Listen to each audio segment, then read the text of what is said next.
솔로몬이 죽고 나자 온 이스라엘이 솔로몬의 아들 르호보암이 왕이 되었습니다. 아버지 솔로몬 왕이 처음 왕위에 오를 때에 분별력을 하나님께 구하였고 또 현명하고 지혜롭게 왕위를 이어받아서 이스라엘을 통치했습니다. 그러나 르호보암은 그렇지 않았습니다. 아버지 솔로몬 왕과는 대조적으로 또 분별력이 없고 부족한 모습을 본문의 말씀에서 보이고 있습니다. 르호보암이 왕이 되고자 세겜에 왔을 때 여로보암이 그 소식을 들었습니다. 또 세겜은 그 여호수아 시대 때에 이스라엘의 중심지였던 곳인데 아마 그들과 대화를 하기 위해 이곳으로 갔던 것 같습니다. 여로보암은 솔로몬의 살해 위협을 피해 애굽의 피신에 있었습니다. 그런데 이제 그는 솔로몬이 죽고 위협이 사라지자 왕이 되기 위하여 르호보암이 세겜으로 왔다는 소식을 듣고 온 회중과 함께 르호보암에게 찾아왔습니다. 4절의 말씀입니다. 왕의 아버지가 우리에게 멍에를 무겁게 하였으나 왕은 이제 왕의 아버지가 우리에게 시킨 고역과 매운 무거운 멍에를 가볍게 하소서. 그리하시면 우리가 왕을 섬기겠나이다. 이 말은 솔로몬이 당시 북쪽의 10지파들이 또 남쪽에 위치한 유다 지파를 지원하는 이러한 형식을 취했었는데, 그러면서 북쪽 지파의 이 10개 지파에 있는 사람들에게 과도한 세금과 또 수십 년 동안 이어진 이 건축에 동원하는 일들이 있었다고 합니다. 그것을 아마도 이 고역과 매운 무거운 멍에로 표현을 한 것으로 보입니다.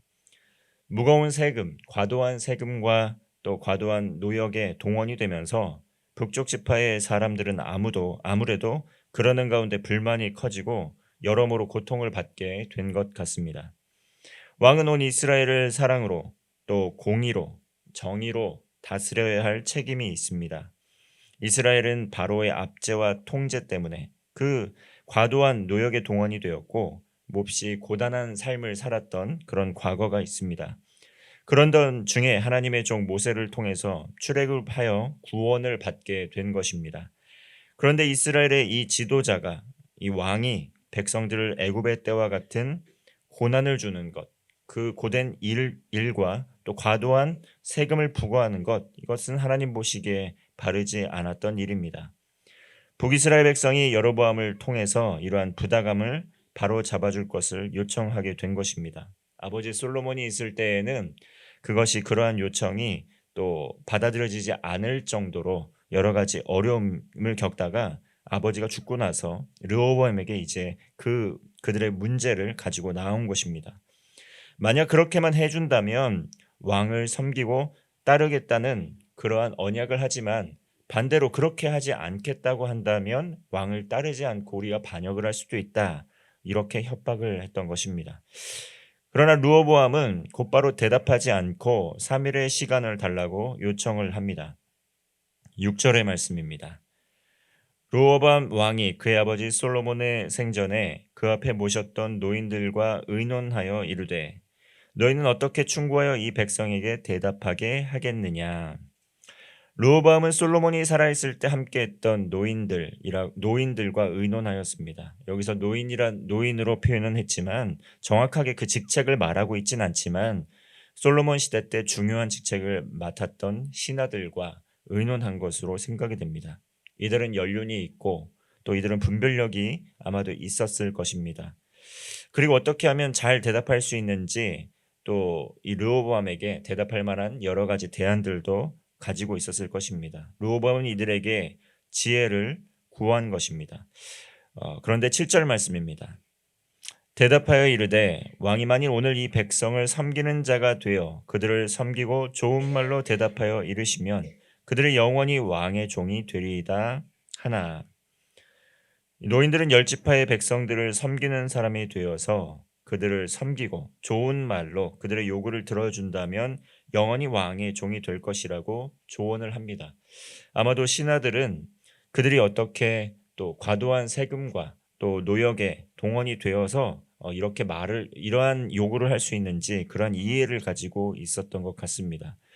그러나 르호보암은 그들의 조언이 마음에 들지 않았던 것 같습니다. 그리고 자신과 함께 자란 이 젊은이들에게 어떻게 해야 할지 조언을 대신에 구하게 됩니다. 10절과 11절의 말씀입니다. 함께 자라난 소년들이 왕께 아뢰어 이르되 이 백성들이 왕께 아뢰기를 왕의 부친이 우리의 멍에를 무겁게 하였으나 왕은 우리를 위하여 가볍게 하라 하였은즉 왕은 대답하기를 내 새끼 손가락이 내 아버지의 허리보다 굵으니 내 아버지께서 너에게 무거운 멍에를 매게 하였으나 이제 나는 너희의 멍에를 더욱 무겁게 할지라 내 아버지는 채찍으로 너희를 징계하였으나 나는 정갈 채찍으로 너희를 징계하리라 하소서. 르호보암과 함께 자라난 이 소년들이라고 나타나 있는 젊은 그러한 대신들, 그들은 이 노인들의 조언과는 정반대의 의견을 르호보암 왕에게 제시합니다. 이들은 삶의 경험도 부족했고 또 그리고 백성을 사랑하고 돌보는 마음, 그 통찰력도 부족했던 것으로 보입니다. 르호보암에게 오히려 이 백성들을 더 큰 징계와 더 심각한 채찍으로 이스라엘 백성들을 통치하라고 조언을 주게 됩니다. 솔로몬이 처음과는 다르게 하나님의 말씀을 귀 기울여 듣는 그 듣는 마음을 상실했었습니다. 그 결과 어떻게 되었습니까? 이스라엘이 분열되기 시작했습니다. 르호보암은 아버지 다윗과 다른 길을 걸어가야만 했습니다. 하나님의 말씀을 청종하고 그 말씀을 귀 기울여 듣고 그 말씀을 따라 또 회개하고 돌이키는 삶을 살았다면 아마도 아버지 다윗의 때와 같은 그러한 어려움을 모면했을지도 모르겠습니다. 그러나 오히려 르호보암은 더 어리석은 선택을 하고 맙니다. 이것은 마치 모세가 백성들을 보내달라고 바로에게 또 요청을 하였을 때 이 바로는 노동을 더욱 무겁게 하고 수고롭게 했던 그러한 것을 우리는 앞서 볼 수가 있습니다. 이것은 예수님께서 보여주신 리더십과는 전혀 다른 그러한 리더십이었다는 것입니다. 르호보암이 이 소년들에게 조언을 얻은 것은 마치 바로를 떠올리게 하는 그러한 고된 어리석은 선택이었다는 것입니다. 마가복음 10장 45절은 말씀합니다. 인자가 온 것은 섬김을 받으려 함이 아니라 도리어 섬기려 하고 자기 목숨을 많은 사람의 대속물로 주려 함이니라. 예수님께서는 어떠한 이스라엘의 왕으로 온 것입니까? 예수님께서는 백성 위에 군림하고 또 백성들을 통치하면서 권력을 누리는 자로 이 땅에 온 것이 아니었습니다. 그러나 르호보암은 어떻습니까? 르호보암은 이스라엘의 왕으로서 정체성을 가지는데 백성 위에 군림하고 백성들을 통치하고 권력을 누리는 자로 이 땅에 왔다고 자신의 정체성을 가졌다는 것입니다. 이스라엘의 왕은 예수님처럼 백성들을 사랑하고 또 공의와 정의로 다스리는 섬김의 리더십을 주었어야만 했습니다. 그리고 하나님 앞에 이 이스라엘 백성들이 바로 설 수 있도록 이 섬김의 직책을 감당하는 것이 이스라엘 왕이 해야 할 일이었습니다. 솔로몬이 자신의 부와 명예, 권력, 또 성적 타락으로 인해서 노년의 때의 분별력을 상실했습니다. 처음에 그 마음과는 달리 끝이 좋지 않게 끝난 왕이었다는 것입니다. 결국 그는 우상 숭배의 길로 나아갔다는 것입니다.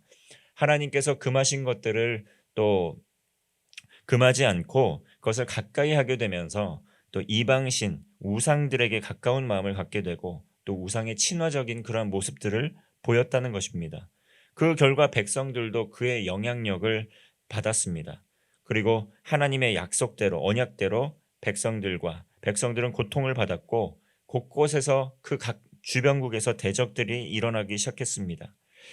이건 하나님의 말씀대로 하나님을 섬기고 율례와 법도를 지켰다면 하나님께서 영원히 견고한 왕조를 솔로몬에게 유지시켜 주었을 것이고 르호보암에게도 그 약속을 이루어 가셨을 것입니다. 그러나 솔로몬은 교만하여 하나님을 떠나 우상 숭배의 길, 타협의 길로 나아가게 된 것입니다. 르호보암은 하나님의 말씀에 비추어 보아서 사람의 말을 판단할 수 있는 분별력이 없었던 것으로 보입니다. 단순히 노인의 말들을 듣지 않고 젊은이들의 말을 청종하였다는 것이 단순히 그들을 더 사랑했기 때문에 그들을 더 의지했기 때문이라기보다는 그 마음의 중심 가운데 백성들의 고통, 백성들의 아픔, 백성들의 어려움을 볼 수 있는 긍휼의 마음이 없었다는 것을 의미합니다. 결국 자기가 듣기 좋은 말을 따라 행동했다는 것입니다. 그 결과 선지자의 예언처럼 나라가 둘로 분열되는 결과를 맞이하게 됩니다. 하나님의 뜻을 따라 순종하는 그 모세를 막을 수 없었던 바로처럼 르호보암 역시 하나님의 뜻을 거스를 수 없었다는 것입니다. 하나님께서 우리에게 맡겨주신 권한, 또 능력, 이러한 지혜들이 있습니다. 자원들이 있습니다. 그것을 가지고 가정과 또 교회, 나라와 민족들을 섬겨나아갈 수 있도록 우리에게 섬김을 위하여 그러한 것들을 우리에게 허락하여 주신 것입니다. 그리고 하나님께서는 우리에게 세계 열방을 또한 위탁하셨습니다. 우리 그리스도인들에게는 하나님의 사랑으로 섬기고 또 복음으로 세상을 치유하고 또 복음을 전파해야 할 그러한 사명이 있습니다. 예수 그리스도께서 오늘도 우리와 함께 하십니다. 하나님께서 주시는 힘과 능력으로 그 듣는 마음을 가지고 하나님의 뜻을 이 땅 가운데 이루어 가시고 복음으로 섬기는 그리스도인이 되어서 우리의 삶을 하나님 나라의 비전을 가지고 아름답게 가꾸어 나아가며 복음을 증거하며 사는 성도 되시기를 바랍니다. 기도하겠습니다. 하나님, 우리의 삶의 위기는 말씀이 희미해지고 회개가 사라지고 교만할 때 찾아오게 됩니다. 매일의 삶에서 늘 하나님을 가까이 하게 하시고 하나님의 말씀을 들을 수 있는 듣는 마음을 허락하여 주옵소서. 하나님의 사랑으로 그 하나님의 마음으로 가정과 교회, 일터와 삶의 현장에서 섬기는 그리스도인이 되게 하여 주시옵소서. 오늘도 복음의 비밀을 간직하고 때를 얻든지 못 얻든지 하나님의 사랑으로 복음을 증거하는 하루 되게 하여 주옵소서. 마지막 연휴 기간 동안 이동 중에 있는 성도들의 발걸음과 안전을 지켜주시고 일상으로 돌아가서 하나님의 영광을 위하여 귀히 쓰임받는 삶 되게 하여 주옵소서. 예수님의 이름으로 기도하옵나이다. 아멘.